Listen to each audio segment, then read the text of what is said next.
I'm back, Granny. Oh, I don't believe we've met. Ah, allow me to do the honors. This child here is Yanfei. She's the one helping run some errands for me. Yanfei, I believe you already heard of the traveler and his traveling companion. Of course, who hasn't? Much has been written about you in the Millilith's records. You became one of Liyue's most wanted after the Millilith marked you as a suspect following the incident at the Rite of Dissension. After which, you fought off the Millilith at Julian Karst and made contact with the Fatui.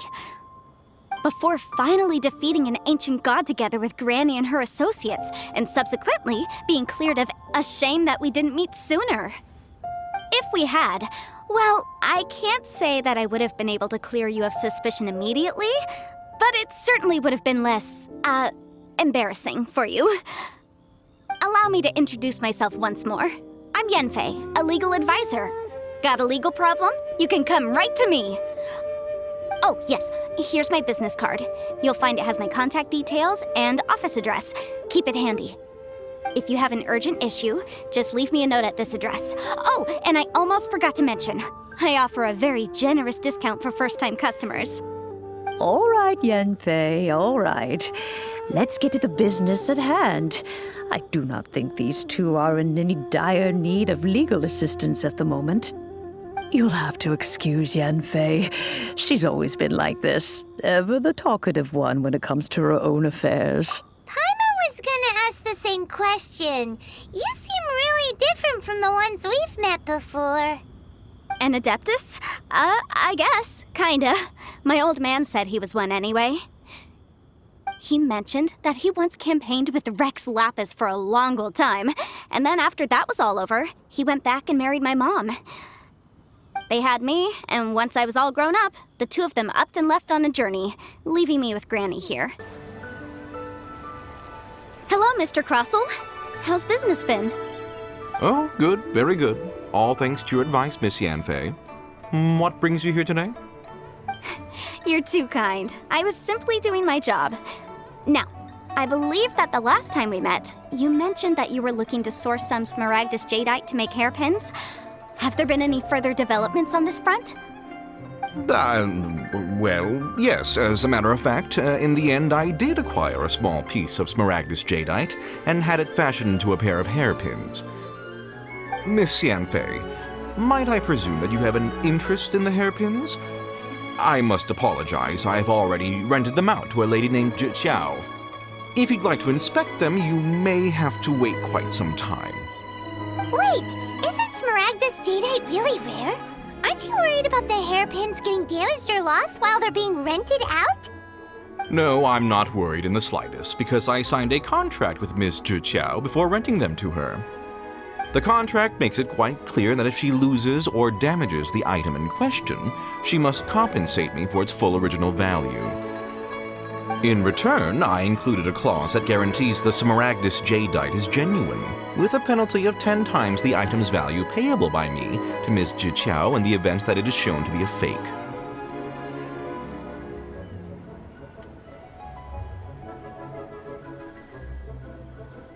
Guaranteed genuine, with 10 times the value payable if this claim is shown to be false. Yes, these terms are very clear indeed. Of course. This way, both the client and I have the assurance we need.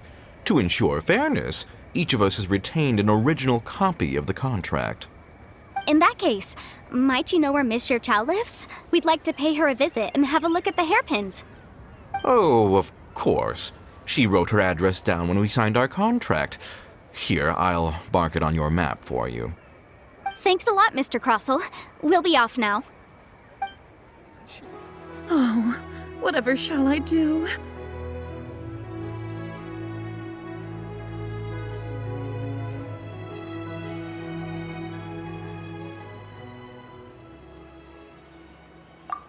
Yes, that's me.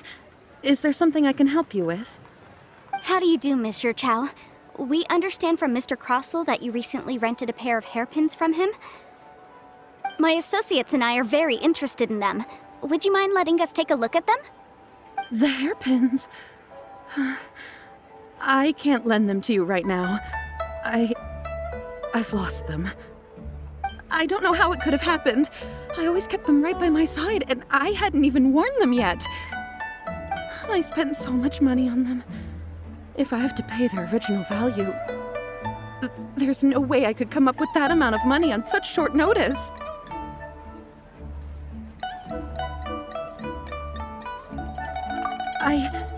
My family is in the ore business too, but business has been suffering ever since the chasm was sealed off. We now have a backlog of paid-up orders just sitting around, so we've been having to purchase some stock from other ore merchants to complete them. A big banquet is coming up in a few days, and several ore merchants I know of will be there. I need this opportunity to mingle and discuss prices. That's what the hairpins were for, to keep up appearances. I can't have them looking down on me.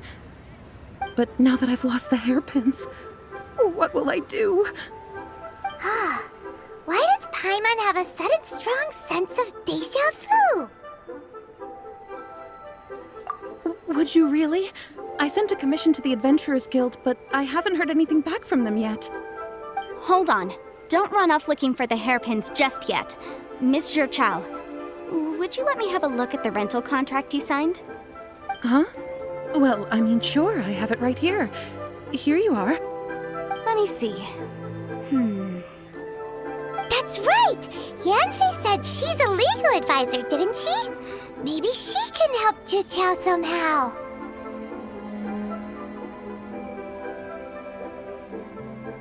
True, though surely there must be a win-win solution. Right. I finished reading the contract. The terms are very clear, and they do indeed stipulate that you must pay Mr. Crossell the original value of the hairpins as compensation for the loss. Furthermore, the contract also expressly states that the amount of compensation must take current market prices into account. And given the rarity of Smaragdus Jadeite, I fear that the final amount of compensation may end up being significantly higher as a result. Even higher? Oh, no. Uh-oh.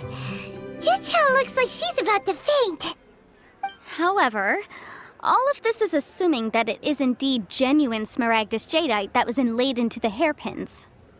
Did you really have to pause before saying that part? Anyway, the hairpins are lost, so how exactly would we be able to find out if the jadeite is genuine or not? Whichever way you look at it, we've got to start by finding those hairpins. Except that if we found the hairpins, there'd no longer be any need to check whether the jadeite is genuine, would there? Seems right. Please, don't trouble yourselves over this. The fact is, I lost the item and I should pay compensation per the contract. However much it is, I will have to pay it. My family are merchants, after all. It's vital that we keep our word and respect our contracts. Now that it's come to this, I really shouldn't keep Crossell in the dark any longer. I'll go and inform him of the issue and then negotiate the amount of compensation. Yes, legally speaking, it seems this is the most sensible course of action. But before that, I have some questions about the hairpins. So hold on a moment, Miss Chow. When you first touched the hairpins, what did you feel? What did I feel? Well, I remember that the gemstones set into the pins were perfectly smooth to the touch, like the finest quality jade. My family has seen much jade pass through its hands in the past, so I am quite certain of my judgment in this matter. Smooth to the touch. Finest No, it's nothing. I just need to re-examine a few things. Let's head over to Mr. Crossell's. You can't beat the atmosphere. Ah, Miss Yanfei, you've returned. With Miss Juqiao in tow, too, I see. How are the hairpins? I trust you're quite satisfied with them? About that.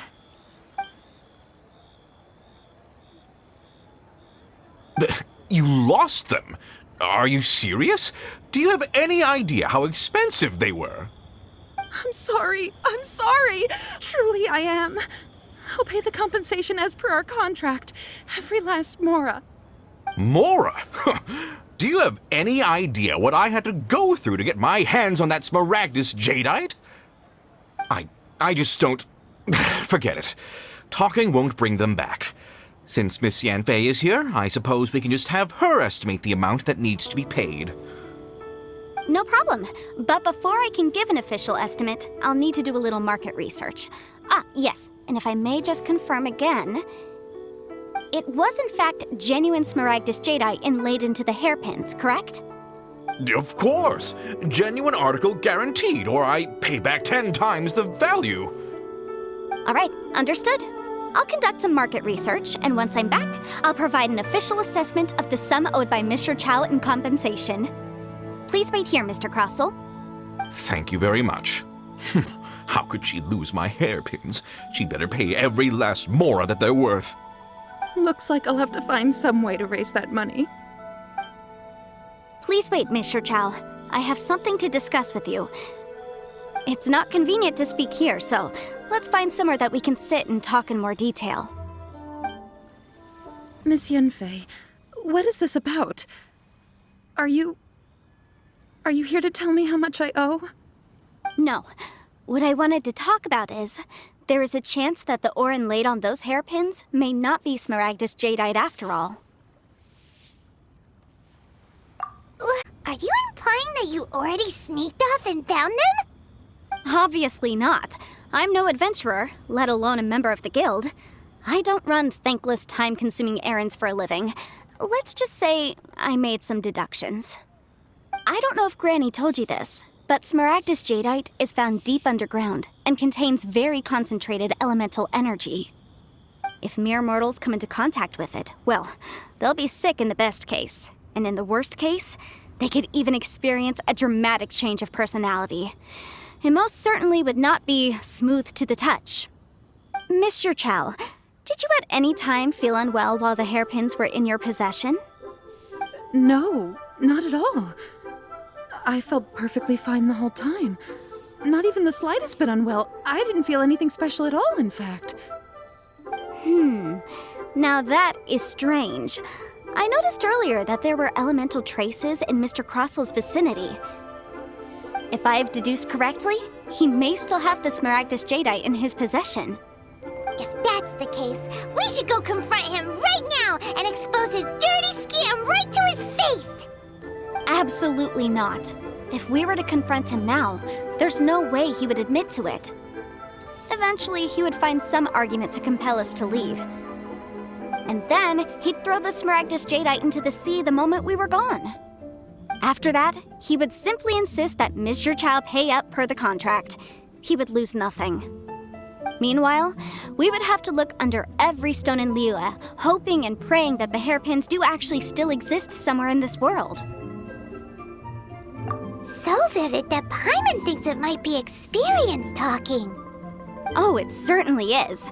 I've seen my fair share of situations like this, and brute force methods are certainly one way of resolving them.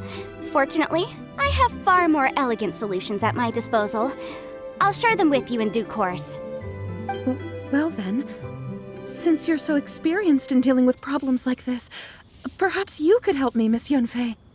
Oh, that won't be a problem. But first, Mr. Chow, could I ask you to please sign this contract? Huh? Does there have to be a contract for everything? Paimon can't even keep track. It feels like Yanfei is even more concerned with them than a certain someone else we know. These are my formal terms of engagement. Everything prior to now has just been pro bono advice. But for me to investigate any further, I require a written contract. Any work commissioned but not bound by a contract cannot be relied upon. I understand. Then I will be glad to place this matter into your capable hands if you will take it, Miss Yanfei. No problem. Just sign here, and I'll sign too. Okay.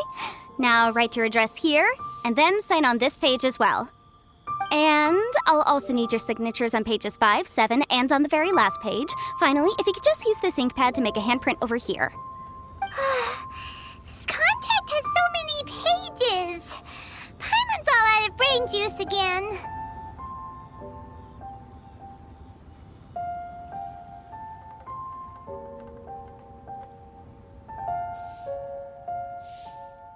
All right, that should do it. My fees are the same as always, and they're written in the contract. Have a look through and let me know if you have any questions. I've had a read through.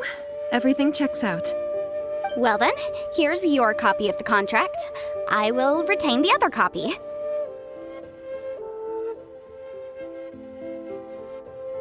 Not for now, no. Despite how intractable this problem might sound, it will actually be quite straightforward to resolve, once we've got some things squared away. I don't believe you have been part of an investigation like this before, in which case, hopefully this should be quite the experience. Miss Yanfei, I have to ask, why are you helping me? Because, as it happens, I'm currently trying to acquire some Smaragdus Jadeite myself. I noticed strong traces of geoenergy around Mr. Crossel, so perhaps he has, in fact, secured some. Whether he actually made it into an item of jewelry or not is a separate matter, but either way, it's a lead. As long as we follow it, who knows? We might just be able to get our hands on some Smaragdus Jadeite. Also, the idea of someone abusing the law to their advantage, I won't stand for it. But again, let's not dwell on this. Let's go to... where can we find someone who processes ore? I've got it! Let's pay a visit to Chateau, the boss of the Jade Mystery. He's a professional when it comes to working with stone and ore. If Mr. Crossel had his ore worked on at all, Chateau would undoubtedly have been his first choice.